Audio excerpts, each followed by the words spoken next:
Welcome to the deep dive. Today, we're looking at something pretty critical as drones fill our skies more and more. That's right. Military, commercial, you name it. Exactly. But are we maybe overlooking a major weakness? Something that could, well, ground their potential or even cause real problems? You're talking about electronic warfare, EW. Yeah, EW, and how it can lead to drones just losing control. LOC, loss of control. Our sources today really focus on these risks. And it's not just, a random glitch we're talking about. It's a fundamental challenge to how reliable these drones actually are. Okay. With potentially huge consequences. So our mission for this deep dive is clear.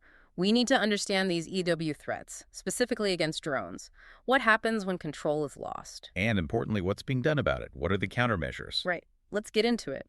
Drones, they're almost becoming part of the background noise, aren't they? Right. Militarily, you see things like the Bayraktar TB2, the MQ-9 Reaper. India's TAPAS system, too. And then on the civilian side, it's everything from checking pipelines, bridges. Infrastructure monitoring, yeah.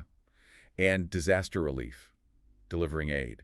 It's expanding fast. But the very things that make them so useful, that's also their wake spot. In a way, yes. Think about it. They depend heavily on GPS for knowing where they are.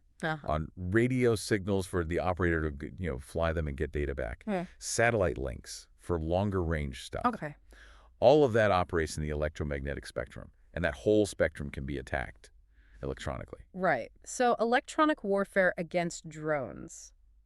Break that down for us. What does that actually look like? Well, at its heart, it's hostile actions using electromagnetic energy, basically trying to mess with the signals the drone needs to function. Okay, messing with the signals. What kind of techniques are we talking about? There are a few main ones. GPS jamming is maybe the simplest conceptually.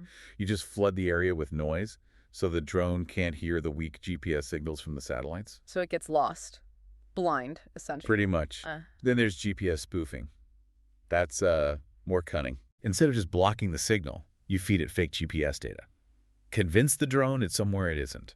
So you could steer it off course? Maybe even capture it? Potentially, yes. Or send it into a dangerous area. Then you've got data link disruption. Breaking the connection between the drone and the person flying it. Exactly. Cut that link, and the operator loses control. Directly leads to LOC. Okay. And finally, there are cyber intrusions. Hacking into the drone itself. Through its software. Yeah, exploiting vulnerabilities. Maybe unpatched software, insecure comms protocols. If they get in, they can take over flight controls, sensors, payload, everything. This term, loss of control, LOC, it sounds bad, but you called it a strategic liability. Why frame it that way? It sounds, serious. Because it is. Think bigger picture. Losing control isn't just losing a piece of hardware. It could mean a critical mission fails right when it matters most. It could mean, and this is a big one, an uncontrolled drone crashing into a civilian area, causing casualties. That's a terrifying thought. Then there's the intelligence risk. An adversary recovers a crashed drone, especially an advanced military one. They can reverse engineer it, learn its secrets, develop ways to counter it. Precisely. And, think about international borders. A drone losing control and flying into another country's airspace. Yeah. That could spark a major incident. And we've seen examples, right? The sources mentioned that U.S. Navy drone incident in 2019 over the Strait of Hormuz. Iran supposedly used EW. That's the report, yes. And it was a wake-up call. It wasn't just losing an asset. It showed EW could be used to directly challenge a major military power without firing a shot, so to speak. Part of that hybrid warfare idea. Exactly. These tools are already in play. Now, the sources classify these EW and LOC events as low probability, high impact, LPHI. That seems like a recipe for, ignoring the problem until it's too late. A blind spot. It definitely can be. Because they don't happen every day, maybe the urgency isn't felt. But the impact, if it does happen, is huge. Right. And what makes it trickier now, in today's world, is that these sophisticated EW tools, they're becoming more accessible. Not just states have them. You mean non-state actors, other groups? Potentially, yes. And that raises some really uncomfortable questions. Could you see attacks where it's hard to tell who did it? Misattributed attacks. Or even false flag operations using a drone someone else lost control of. It's a possibility you have to consider. It adds a whole layer of complexity and potential for misunderstanding or escalation. And looking ahead, drones are going to be even more integrated, right? Smart cities, surveillance networks, automated military units. Absolutely. And as that happens, the potential impact of LOC just keeps growing. The sources use the phrase strategic foresight failure. Meaning if we don't anticipate these vulnerabilities properly, We're setting ourselves up for major problems down the line.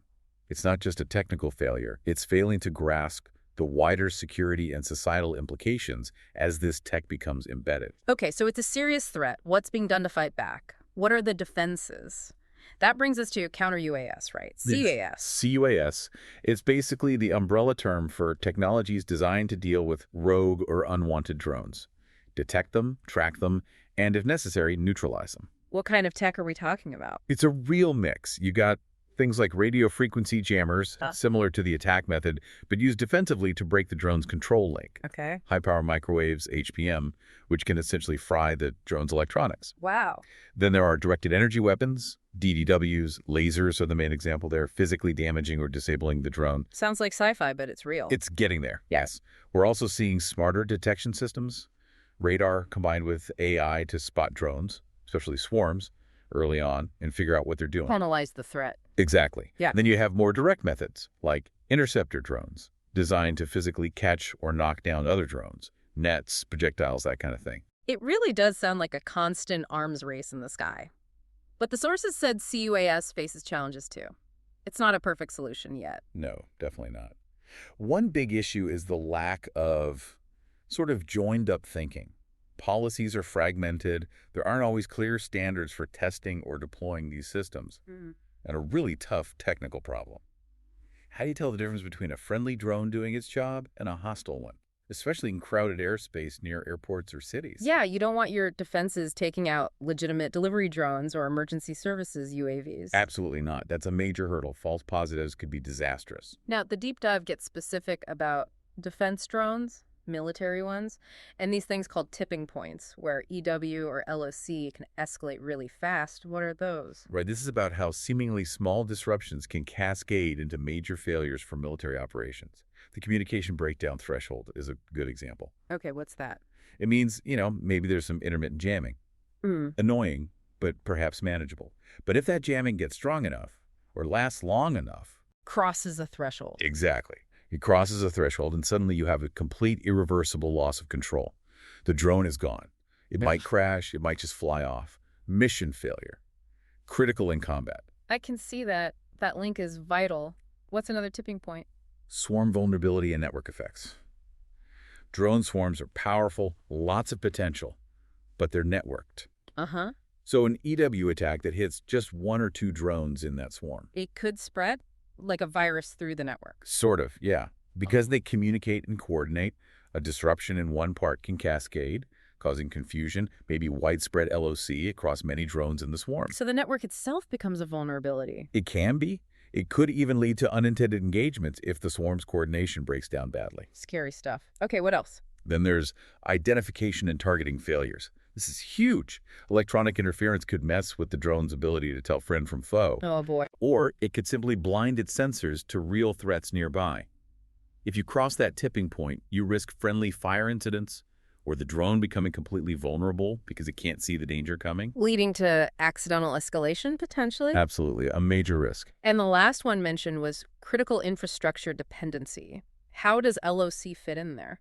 Well, defense drones aren't usually operating in isolation. They feed data into larger military networks, what they call C4ISR. Command and control, communications, computers, intelligence, surveillance, reconnaissance, the whole picture. Right, the military's nervous system.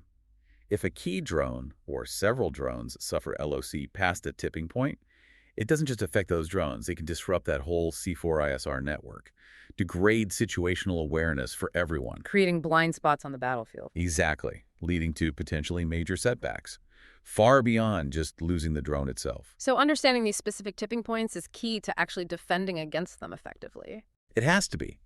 If you know where the system is most likely to break, under EW pressure, you can focus on strengthening those points. Like hardened communication links, anti-jamming tech. Precisely. More robust comms, redundant systems, better encryption, developing algorithms for swarms that allow them to degrade gracefully under attack rather than collapsing completely. Targeted countermeasures. So building resilience.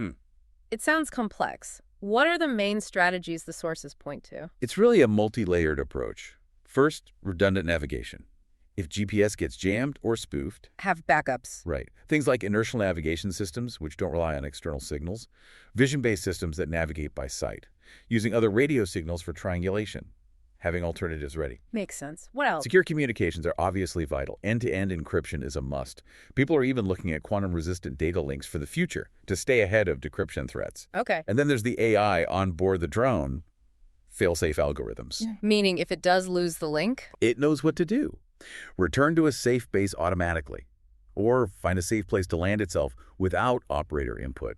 Some level of autonomous emergency response. That seems critical. It is. And then there's deploying those CUAS systems we talked about, but strategically. Protecting critical sites, airports, government buildings, military bases, borders, integrated defenses. And finally, they mention global standards. Yes, this is about getting international agreement.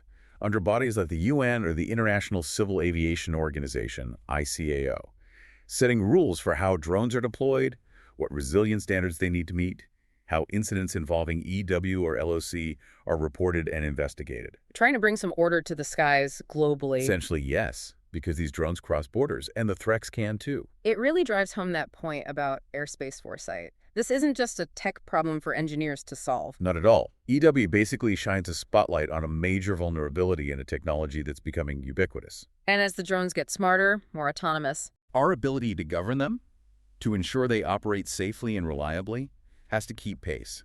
Probably needs to get ahead, actually. because the risk isn't just that a drone fails. It's that it fails unpredictably, unmanageably, with ripple effects for peace, for sovereignty, for trust between nations, even trust in the technology itself. So, wrapping this up, the future of drones really depends on tackling this EW vulnerability head-on. Resilience, accountability, foresight. Absolutely. That electromagnetic integrity, keeping those signals secure and reliable, it's not just a feature. It's fundamental to airspace security and, frankly, geopolitical stability as drones become more central. We need to understand this Achilles heel. Couldn't agree more. The potential benefits of drones are enormous, but we have to address these vulnerabilities proactively to realize that potential safely and responsibly. A really crucial point. So as we finish this deep dive, it's crystal clear. Electronic warfare is a major vulnerability for drones. Loss of control isn't a minor glitch. It opens the door to serious risks. And understanding that is vital for everyone, not just specialists, as these machines become common. Absolutely. Which leads us to a final thought, something for you, our listeners, to consider. Given how fast drone tech is moving and how fast EW capabilities are advancing too, what kind of unforeseen consequences could pop up in a future where control over these systems is constantly being fought over? And maybe more personally, what responsibility do we all have, individuals, companies, governments, to make sure drones are integrated safely and ethically into our world? It's a complex picture, changing all the time. We definitely encourage you to look more into the organizations and the specific technologies we discussed today. Thank you for joining us for this deep dive.